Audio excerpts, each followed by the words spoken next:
अस्सलामुअलैकुम।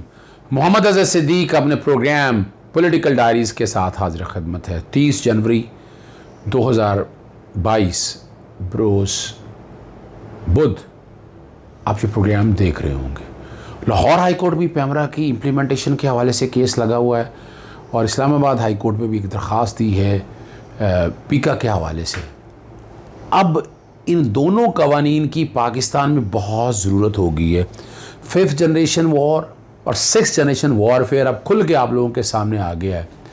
और वो क्या है मैं प्रोग्राम के आखिरी हिस्से में बात करूंगा। मैं रात में प्रोग्राम कर ली थी और बहुत शुक्रिया आपका, मुबारकबाद देने का। इतनी ढेर मुबारक मिली है, रब पाक आसान दुआएं बड़ी दी हैं आप लोगों ने नाना बनने में ना भाई। चलते हैं आगे।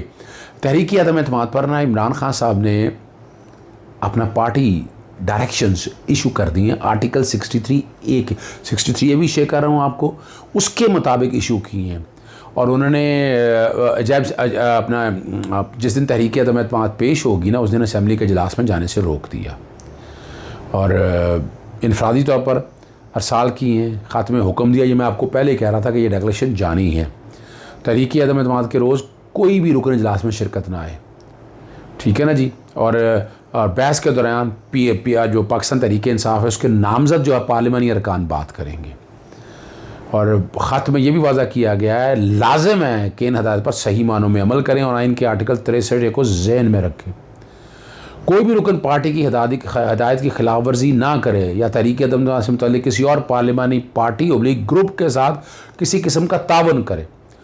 और इसी ख़त में ये कहा गया है इन्हाफ की सूरत में 63A का इतलाक़ होगा, ठीक है ना जी। और जो वज़ीर आज़म है आपको पता है पेश कर दी ये 8 तारीख अपना कौमी असम्बली में। और इसकी अब जुमेरात वाले दिन जो है ना तक इजलास मुलतवी कर दिया, यानी कल इसका इजलास होगा और उस पर पहले बहस होगी। बहस होने के बाद वोटिंग जो है ना एक्सपेक्टेड है वो मंडे ही बनेगी। मंडे में 4 बनती है या 3 बनती है। और अभी जो फ़िलहाल 12 के करीब मुनहरफ अरकान है और वो तनकीद खुल के कह दी। और राजा रियाज ने कह दिया, टिकटें लेने का कह दिया, किसी और ने टिकटें लेने का कह दिया, तो वो तो डिफेक्शन हो चुकी है। वो मैं बता दूं वो डिफेक्शन से बच नहीं सकते हैं। ये बैकग्राउंड पे वो सारी डेक्लेरेशन चल रही है। और इस पर शेख रशीद ने बड़ी खूबसूरत बातें की। उसने कहा अदम एतमाद पर वोटिंग किस तारीख को उन्होंने बता दिया और उन्होंने ये कह दिया ना कि साथ उन्होंने ये भी बताया कि काफलिक साथ है और MQM भी साथ है। चौधरी परवेज़ लाई अब बड़ा एक एक्टिव रोल प्ले करेंगे। एक तो MQM को करीब लाने के हवाले से यानी पॉलिटिकली 2 बातें तो मैं मानूंगा ये कि उन्होंने जो मुझे पता लगा है कि मूनस सलाई इस मामले में खड़ा हो गया कि जैसे ही ये इमरान खान के अगेंस्ट जो ख़त आया ना उसने कहा इस पर कॉम्प्रोमाइज़ नहीं होगा, हम मुल्क के साथ खड़े हैं, तहकीक होगी जो भी आएगी सामने। लेकिन उन्होंने एक स्टेट्समैन का किरदार अदा कि मुझे बड़े शदीद इख्तिलाफ़ात है। मैं बताऊँ जब इनकी हुकूमत थी कई मामलात में थे। 2 बातों पर तो मैं चौधरी परवेज़ लाई की तारीफ़ करूँगा, इनकी फ़ैमिली की। एक तो आका दो जहाँ हजूर नबी करीम सल्लल्लाहु अलैहि वसल्लम की ज़ात के हवाले से आपको पता है इन्होंने बाकायदा निकाह नामे के अंदर ख़त्म नबूवत का कॉलम ऐड करवा दिया। ये छोटा काम नहीं है। फिर इस मामले में ये कौम के साथ खड़े हैं। इमरान खान के अगेंस्ट ये हुआ वो खुल के सामने आया है। वह मैं अंदर की बात बता रहा हूँ क्योंकि इसमें मेन किरदार अदा किया वो मोनस सलाई ने अदा किया है। और मोनस सलाई साहब शुक्रिया आपका, इसलिए नहीं कि इमरान खान को पाकिस्तान को सपोर्ट किया आपने। चौधरी परवेज़ लाई साहब मैं आपको पता है मैं पहली दफ़ा आप लोगों का शुक्रिया अदा करने लगा हूँ, वरना मेरी कई मामलों में आपको पता है कामिल आगा के जब प्रोग्राम बात करता बड़ी गर्मी सर्दी हुई है। लेकिन ये मैं मुबारकबाद पेश कर रहा हूँ आपको भी और चौधरी शुजात हुसैन को भी। वक्त मिला तो मैं ज़रूर मिले आऊँगा आपसे और ये आपका शुक्रिया अदा करूँगा। 5 या 6 जमात का नहीं मसला था, इस मसले पर आप जा सकते थे वहाँ। ठीक है सियासी फैसला भी किया है। मरियम नवाज़ का आपने चेहरा भी नंगा कर दिया कि आ जाएं 5 सीटों के वाले से 3 महीने या 4 महीने, मुझे सारा पता है 3 महीने 4 महीने, आसफ जरदारी साहब पड़े 6 महीने। तो आप तो जब सारी सियासी जमातों के साथ इकट्ठा होना था, को प्रेशर भी था, तो आपने तो उधर चले जाना था। तो ये छोटा काम तो नहीं है ना, ये बड़ा है। और शेख रशीद ने इमरान खान साहब को उठाने इंटरनेशनल साजिशें और सरमायाकारी दोनों नाकाम होंगी। और अपोजिशन 172 बंदे पूरे करने हैं। अभी तक इतला यही है 169 है। लेकिन उनको इतना नहीं पता कि पाकिस्तान मुस्लिम लीग नून के कितने बंदे टूट रहे हैं, जिन्होंने सिर्फ इस बुनियाद के ऊपर के तहरीक अदम एतमाद के हवाले से ये कल कौम पूछेगी इन लोगों को तो इसलिए वो भी बैकफुट पे जाएंगे। और शेख रशीद ने यह भी कहा कौमी इलेक्शन का हामी हूँ, फौरी इलेक्शन का हामी हूँ, और हज के बाद इलेक्शन होने चाहिए। इमरान खान अच्छा बजट देंगे, ये मैं आपको बता चुका हूँ, मैं बार बार नहीं कहता। और ये भी उन्होंने साथ कहा कि पिंडी वाले ज़िम्मेदार लोग हैं, वो पाकिस्तान के साथ हैं, उन हालात से खूब ही वाकिफ़ है और वो पाकिस्तान के हालात को समझते हैं। अगर उन्होंने गैर जानबदारी का मुजाहरा किया तो अच्छी बात है, इसमें कोई मसला नहीं होना चाहिए।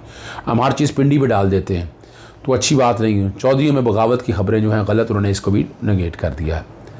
और अब आसिफ अली ज़रदारी साहब और उनके लिए बड़े मसले रहे, बिलावर के लिए, और वो क्या है उन्होंने अपना ना जी पाकिस्तान मुस्लिम लीग काफ ने अब देर कर दी है, जिसको अपोजिशन नामज़द करेगी वही वज़ीर आला पंजाब रहेगा। मैं आप खबर दे देता हूँ, जो है ना वज़ीर आला पंजाब जो है ना ये चौधरी परवेज़ लाई ले जाएंगे, और इनके पास नंबर गेम ज़्यादा है, PMLN के वोट टूट रहे हैं, जो सारी चीज़ें वो सारी सामने आ जाएंगी आप लोगों के सामने। बिलावल भट्ट और बलोचिस्तान अवामी के सरबराह सदार अख्तर मैंगल मौजूद रहे, और JUI के अब्दुल गफूर हैदरी और आज़ाद रुकन असम्बली जो है ना असलम बहतानी के साथ भी प्रेस कॉन्फ्रेंस की, और जो बातें उन्होंने करनी हैं कि हमने पता नहीं कि यार रात 12 बजे तक इंतज़ार करते रहे कि मुबारकबाद देने आएंगे, सुबह कहीं और चले जाते हैं, ठीक है ना जी। और काफ़ी हमारे साथ आ गए थे, फिर पता नहीं उनके जहन में क्या सोचा कि आसिफ अली ज़रदारी साहब सच बताया करें। आपने नवाज शरीफ को एक्यूज़ किया और कहा कि आपकी वजह से ये हुआ है कि आपने देर की सारे मसले में, वरना तो शायद। लेकिन बात ये कुदरत जो फैसला करती है वो बेहतर है। अब मुझे नहीं पता जब ये प्रोग्राम रिकॉर्ड कर रहा हूँ MQM कहाँ जाती है, लेकिन मुझे ख़बर यही है कि MQM भी हुकूमत के साथ खड़ी होगी। सुबह वो बात बड़ी वाज़ेह तौर पर सामने आ जाएगी। और जहाँ आसिफ अली ज़रदारी साहब जो मर्ज़ी कहें, वो कह रहे हैं हम MQM के साथ राब्ते में थे और अच्छी खबर मिलेगी, लेकिन इस तरफ चौधरी परवेज़ लाई का किरदार भी होगा MQM के साथ बहुत अहम किरदार होगा, और वो एक पुल का किरदार अदा करेंगे। जहांगीर तरीन का ग्रुप भी साथ आ गया। उम्मीद है कि अलीम खान साहब पाकिस्तान मुस्लिम लीग में उनके लोग राब्ते में तो हैं, वो बातें भी कर रहे हैं। मेरा नहीं ख्याल कि अलीम खान साहब इन लोगों के साथ मौजूदा हालात में, और ख़ास तौर पर जो ये जो इल्ज़ाम आया है कि फ़ॉरेन फंडिंग के हवाले से ये कहीं उनके साथ जाएंगे। और बातें बड़ी हैं। नवाज शरीफ की वापसी के मुतालिक जब सवाल पूछा गया कि उनकी जमात फ़ैसला करेगी, अब यहाँ जो नज़र आ रहा है ना सारा, ठीक है ना जी, वहाँ से नज़र यही आ रहा है कि ये अब हारने वाली पोजीशन में है। मैं आज आपके साथ अगला जो बात करनी है आपके सामने, आर्टिकल 95 में फिर बैकग्राउंड पे चला रहा हूँ आपके साथ कि क्या। अच्छा, उससे पहले जो है ना मैं आपको बता चुका हूँ कि परवेज़ लाई की जहांगीर तरीन के अहम रुकन से मुलाकात हुई और मुकम्मल यकीन की उन्होंने यकीन दहानी कराई है। मैं आपको लेके चलता हूँ आर्टिकल 95 पे फिर दोबारा। 95 नो कॉन्फिडेंस बैकग्राउंड पे सिर्फ चलाना है, 63A पे लेके आना है मैंने आपको। क्यों? क्योंकि डिफेक्शन की बात है, और मैं बड़ा क्लियर हूँ कि ये पार्टी को वोट डालने से रोकती है, पार्टी डायरेक्शंस के। मैंने आर्टिकल 17 बैकग्राउंड पे चल रहा है, 63A चल रहा है, 55 चल रहा है, जो पार्टी वोट की बात कर रहे हैं। ये पार्टी का वोट है, अमानत की बात है, और मैं इस कॉन्टेक्स्ट में कहता हूँ, इसको मैं जोड़ने लगा हूँ फॉरेन फंडिंग के साथ। आर्टिकल 17 में बैकग्राउंड पे चलाऊँगा। तो आर्टिकल 17 जो कहता है कि इंटरेस्ट और सिक्योरिटी एंड आपके पाकिस्तान के सालमियत के ख़िलाफ़ जब आप ये काम करेंगे तो पार्टी बैन हो जाएगी, और फेडरल गवर्नमेंट इसकी डिक्लेरेशन देगी। सुप्रीम कोर्ट ने कंफर्मेशन करनी है, डिसीजन देना है, और जब वो डिसीजन दे देगा तो ये पार्टी डिसक्वालीफाई हो जाएगी। सेक्शन 212 और 213 बैकग्राउंड पर ये सारे चल रहे होंगे।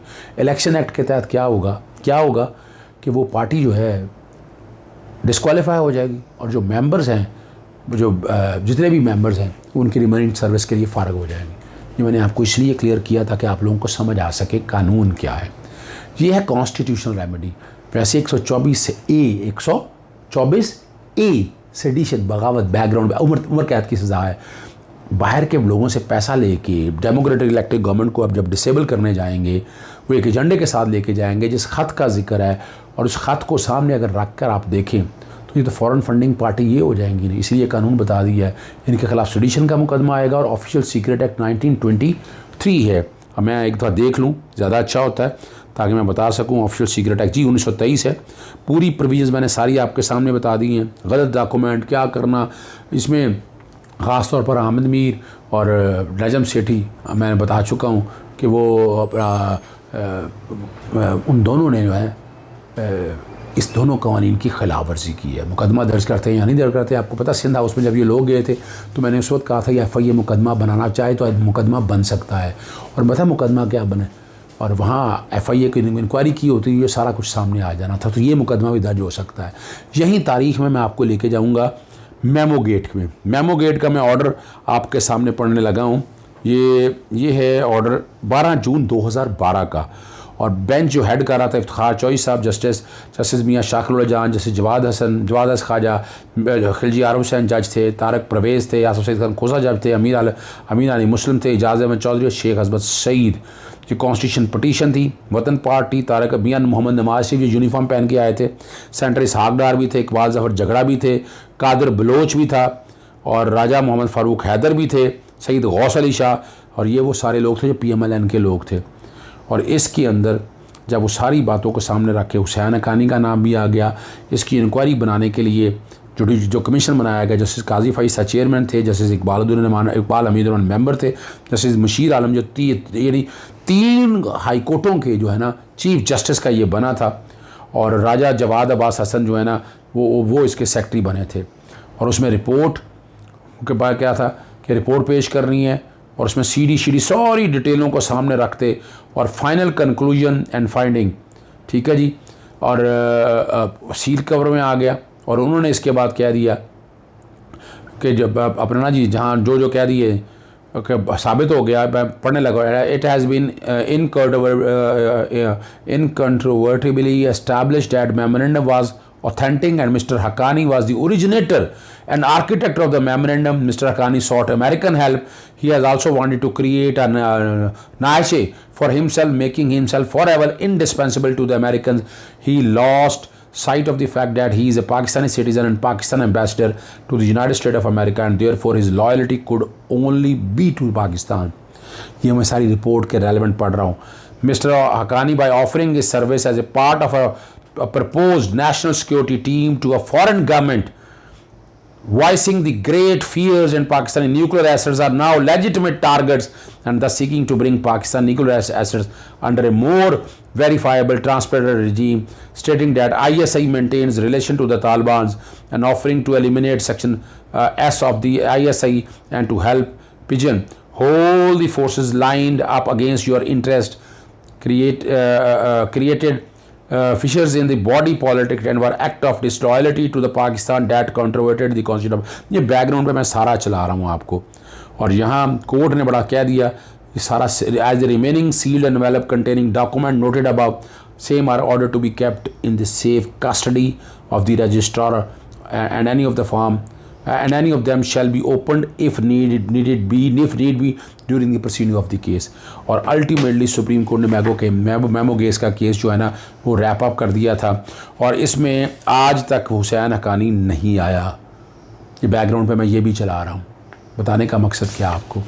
और यही वो हुसैन हक्कानी है कि जिसकी सर्विसेज नवाज शरीफ ने हायर की लॉबिंग करने के लिए अमेरिकन से, इसके अगेंस्ट की, और आज क्या बात कर रहे हैं इंटरनेशनल एजेंट के तौर पर। शर्म आनी चाहिए इन लोगों को। फिर वो मिलते हैं अपना जूश यानी ख़ास तौर पर जो मोसाद के लोगों से या जूश लोगों से। फिर अपना राना सनाउल्लाह ने भी माना, मैं रिपीट नहीं करना चाह रहा, सिर्फ आप तक बताना ये चाहता हूँ मैं, आप समझ सकें कि ये कितना सीरियस इशू है।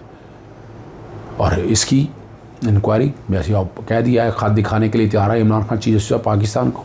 और मेमो गेट का सारा ये अगर ये मामला चलता है तो in house camera, in house ये सारी चीज़ें चलेंगी, और ये पाकिस्तान की सालमियत के ख़िलाफ़ है। पाकिस्तान को अब खड़ा होना है, और इमरान खान साहब जो कह रहे हैं पूरी कौम सपोर्ट कर रही है उसको। आखिर में ख़त्म करने से पहले 2 बातें आप लोगों ने पूछी थी, मैं फिर बताता चलूँ आपको। वो बुनियादी तौर पर है क्या, वो है आर्टिकल 91 और आर्टिकल 130 वज़ीर आला की तब्दीली के हवाले से और वज़ीर आज़म की तब्दीली के हवाले से, कि अगर नो कॉन्फिडेंस पास हो जाती हैं, नया आना है तो मेजॉरिटी के वोट लेने हैं। पहली दफ़ा नहीं लिया, दूसरी दफ़ा फिर वहाँ जो लोग बैठे होंगे अगर उनके अंदर से फ़र्ज़ करें मेजॉरिटी की बात होती है तो वहाँ दोबारा पोल होगा, और यूँ जो है कि जो नया प्राइम मिनिस्टर या चीफ मिनिस्टर सेलेक्ट कर लिया जाएगा।